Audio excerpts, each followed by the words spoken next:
ये आपके साथ ही ये ड्राई चैम्बर है, जहाँ पे वुड की सीजनिंग होती है।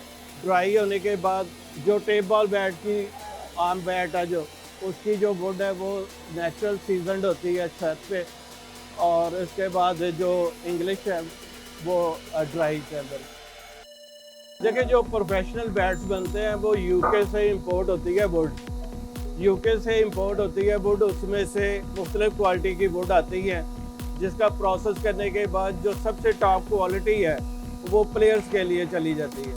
ये प्रोसेस जो होता है ड्राई होने के बाद रेजिंग का प्रोसेस है, ये एक टेक्निकल काम है जो सिर्फ एक जो कारीगर है जो अरसा दराज से एक्सपीरियंस है इनका, ये वो रेजिंग का प्रोसेस करते हैं।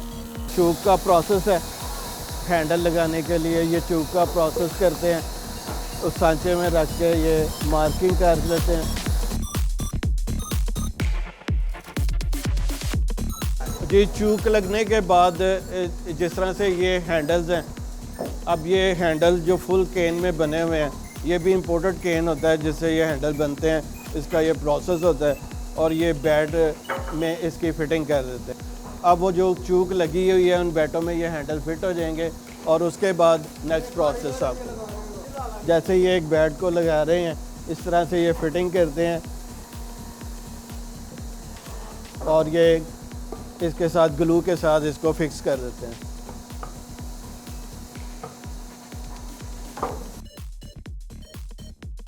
हैंडल फिटिंग के बाद इसको फिर ये प्रॉपर शेप में लाया जाता है, और उसकी जो लेंथ है वो फिक्स होती है।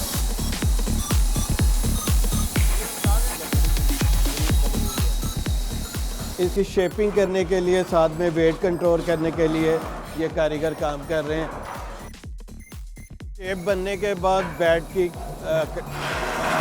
जो फर्दर प्रोसेस है वो साथ में यहाँ पे ये होता है। अगर ज़मान इस्तेमाल करता है जी, उस बल्ले का वेट भी इतना ही है, वो भी तकरीबन 1.7 1.8, इससे ज़्यादा नहीं।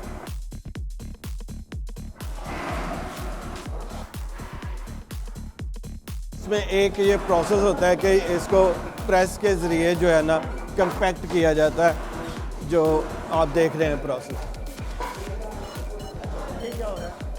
ये कंपैक्ट करते हैं जो उसकी जो स्पेस है ना, ताकि अंदर कोई स्पेस है तो वो कंपैक्ट हो जाए। प्रेस है बेसिकली, ये प्रेसिंग के काम आ रहा है।